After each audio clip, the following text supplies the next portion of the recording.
The second week of our Marella Explorer cruise took us to Koper in Slovenia, Ravenna in Italy, Dubrovnik in Croatia, Split in Croatia, and Kotor in Montenegro. The way into the old town of Koper is via a lift, which is directly opposite the port. Passing City Hall and a little garden, we came to Tito Square, with its beautiful white medieval buildings. The 54-metre-high bell tower dates back to the 12th century, and from the top you could get a panoramic view of the whole city. The clock was supposedly made in 1463. Being early Sunday morning, the square was very quiet, and the cafes still closed. We wandered off down narrow Cobbler Street, which is bridged by buildings with interesting windows. Small alleys lead to former palaces dating from the 18th century.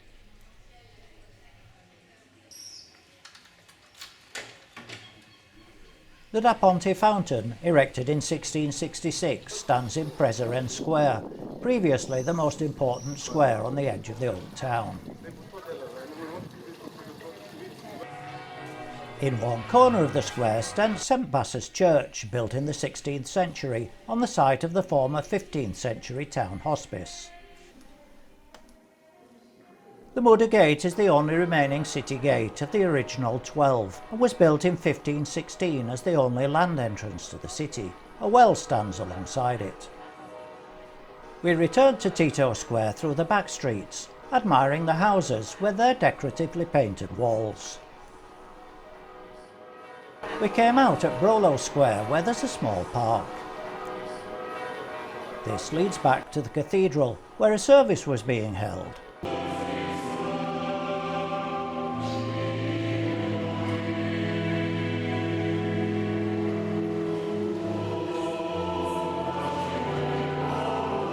By now, Tito Square had come to life with locals and tourists and buskers playing.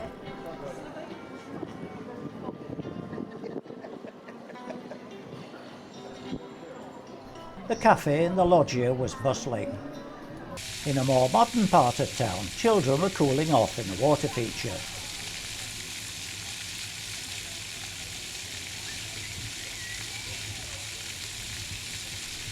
We returned to the ship to join a coach tour to Piran, 12 miles to the east. We were dropped at the outer harbour. Then we walked through the pedestrianised streets lined with Venetian-style houses.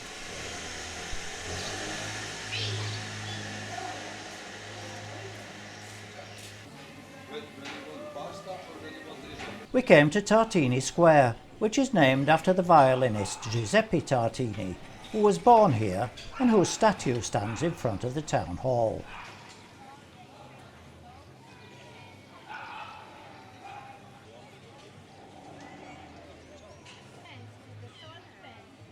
In one corner is the Venetian house, the most beautiful example of Venetian Gothic architecture in Piran.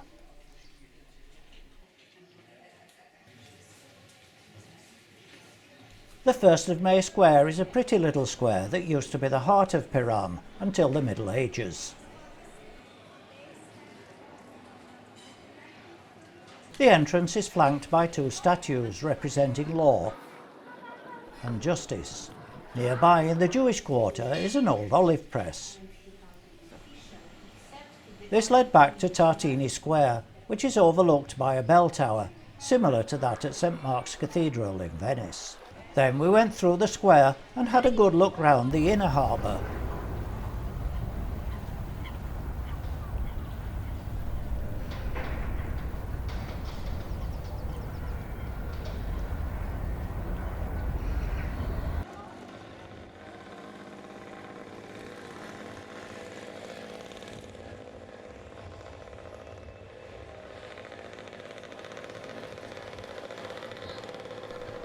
From here we took the free shuttle bus back to the outer harbour with its unusual sculpture. The coach then took us on to Porto Roche, a small beach resort, perfect for those who like sunbathing.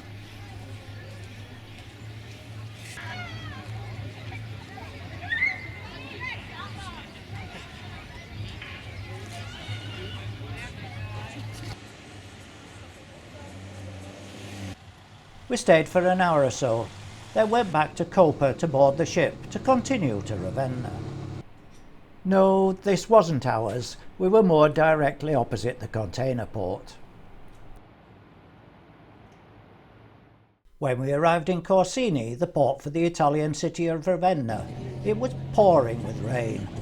Fortunately, when we got into the city, it had stopped.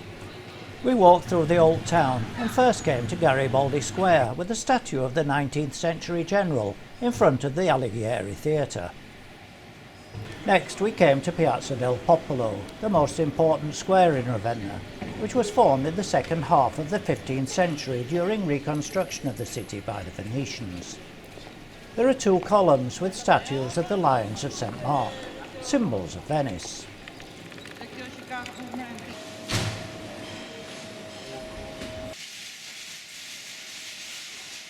We wandered along narrow shopping streets until we came to the Dante Museum, dedicated to Dante Alighieri, the 13th century author of the Divine Comedy. Within the complex is Dante's tomb. Next door is the Basilica of San Francesco, whose origins can be traced back to the year 450. The altarpiece sits on a 5th century sarcophagus. In places, the plaster has been removed to reveal earlier frescoes. The paintings in the dome are in the Baroque style. In front of the basilica is San Francesco Square.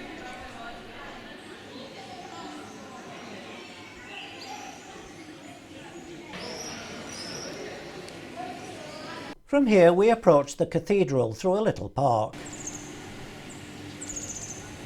The present 18th century Baroque building was built following the demolition of the earlier 5th century basilica. The bell tower contains 4 bells in the key of D minor. There's another small park opposite the main entrance.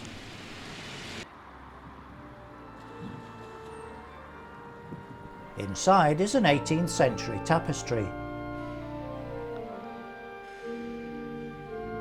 There are twin domes and a beautiful gold altar.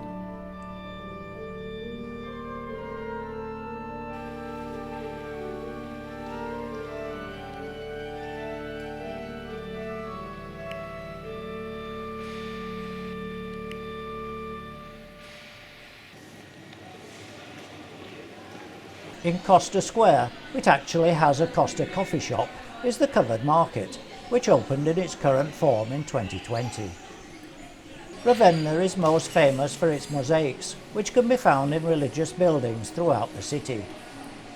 If you have time, the entrance fee for 6 of the most important is about €10.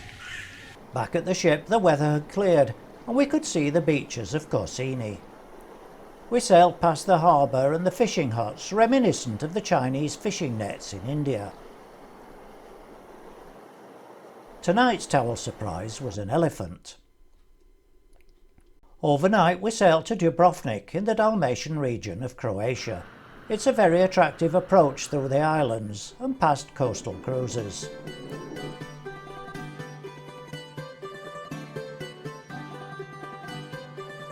The port is just beyond the bridge. A Norwegian gem was there ahead of us.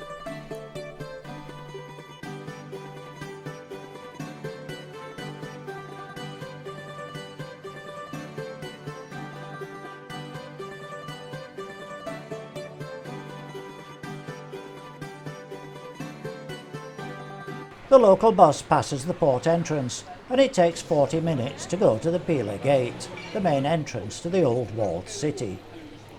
The walls stretch for 1.25 miles around the old part of the city, and there are 6 fortresses along its length. At its highest point, it's over 80 feet high. Visitors can walk round the walls for a fee of around £30. The streets are cobbled with limestone, which has been worn smooth and slippery over the centuries.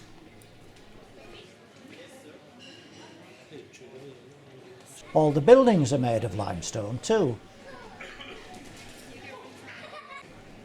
In Gundulic Square, site of the morning fruit market, is a statue of Ivan Gundulic, a renowned Dubrovnik poet.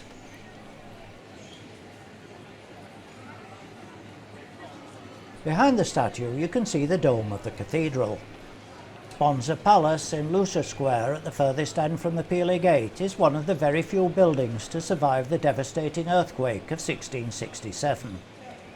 At the end of the square is the cathedral.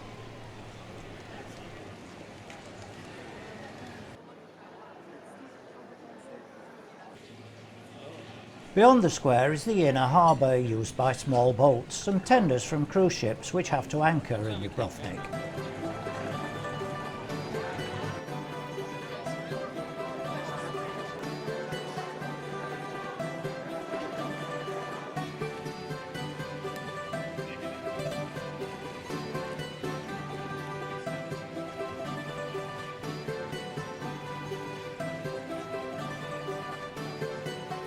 A little street leads back into the city near the Dominican Museum, which leads into the main street at St Blaise Church.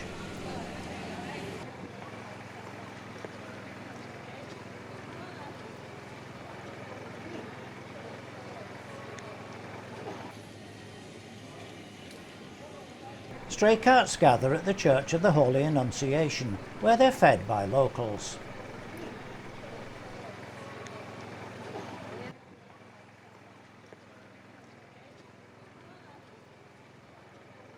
Back outside the gate we had a better view of the fortifications and gardens alongside them.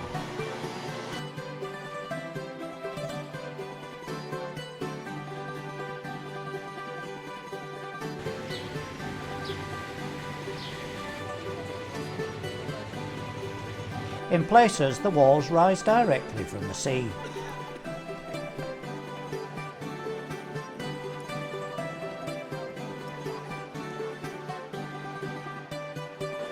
We then waited for the bus to take us back to the ship for the short journey to Split, still in Dalmatia. We arrived just after dawn. The ship docks right next to the leisure port.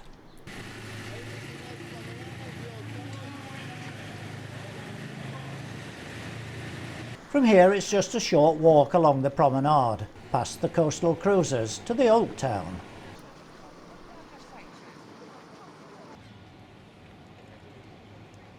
There's a small market outside the gates of the former palace of the Roman Emperor Diocletian.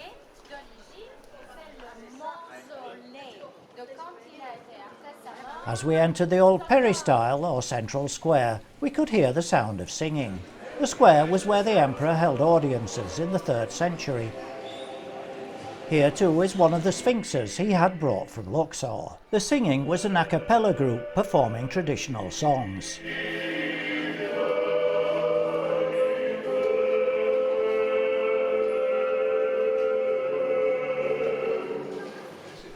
They were in the vestibule, a cavernous open dome at the end of the peristyle.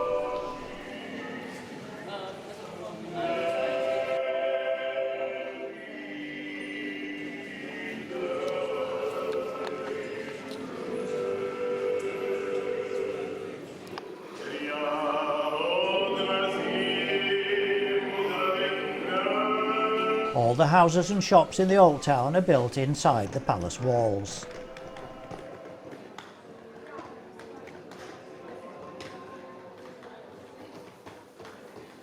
Magnificent examples of Renaissance and Baroque architecture can be found in People's Square.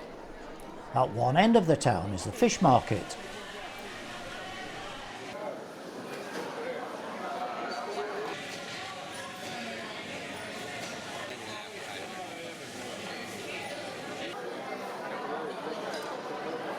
From here a gate led through the walls to a pleasant area further along the bay.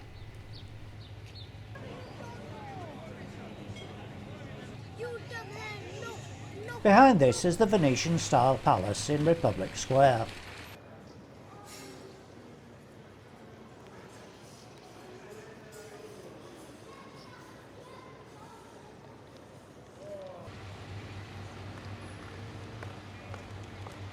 At the western end of the waterfront is St Friend's Church and Monastery. We went back through the palace and saw more little squares, cafes and clock towers.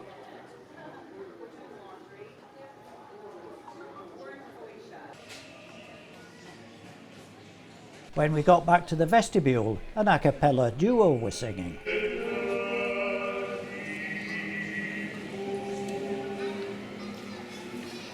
Beneath the vestibule, a tunnel leading to the seafront has become an arcade of souvenir shops.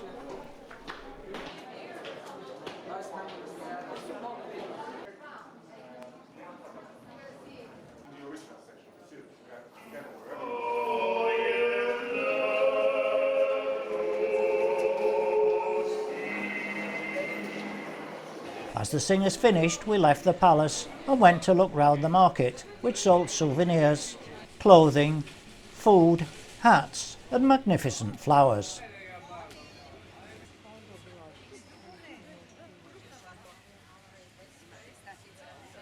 The cat wasn't for sale.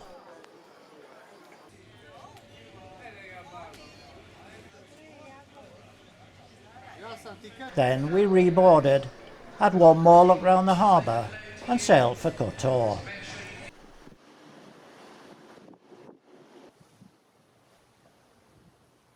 The towel penguin was a long way from home. Kotor in Montenegro is known as the most southerly fjord in Europe, although technically it isn't a fjord at all, since it isn't glacial. The scenery is quite spectacular, with soaring mountains and little villages along the edge of the water.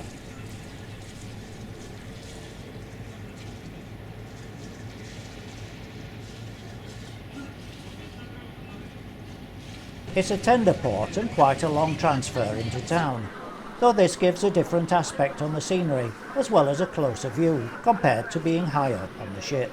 We were going on a 4x4 trip into the mountains, and were met ashore by the group leader. Hi everybody.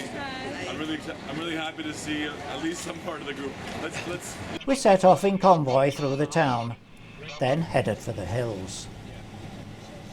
We went up the narrow road, which has 25 hairpin bends as it goes to 3,000 feet up into the mountains. The group leader gave his commentary from the front car by radio. We stopped at a viewpoint overlooking the twin bays of the fjord and Tivat Airport. 300 feet or 100 meters, and so the open Mediterranean. Our ship was the blue one furthest away. Then we continued into the Lofoten National Park. Once in the park, we stopped at the visitor centre for refreshments and to stretch our legs.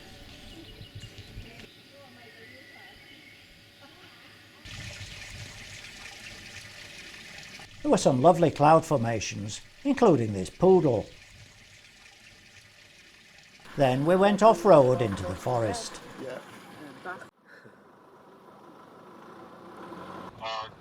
Covered in.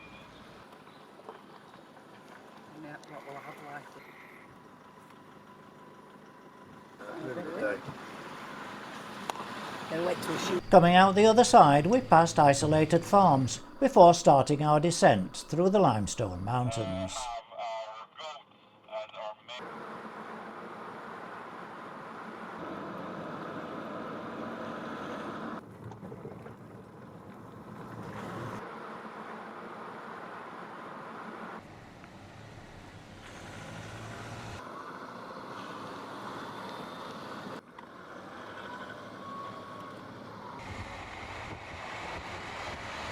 We stopped at another viewpoint lower than the first.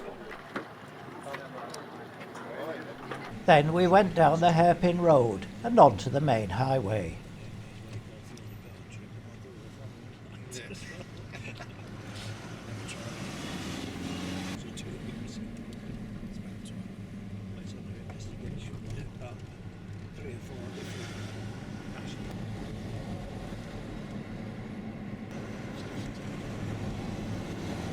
The tender then took us back across the fjord to the ship.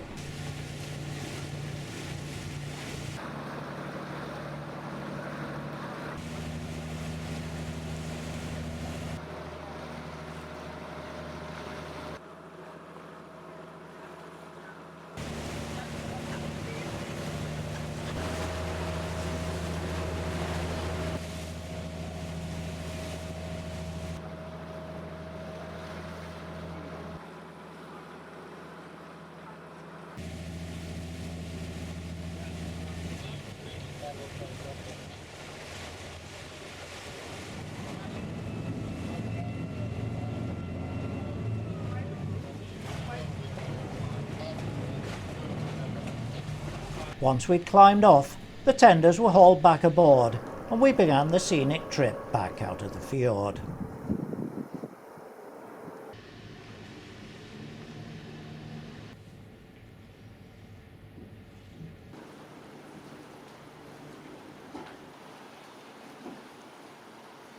On the way out, we passed Our Lady of the Rocks, an artificial island supposedly created by fishermen throwing rocks into the water where an icon of the Virgin Mary had been discovered.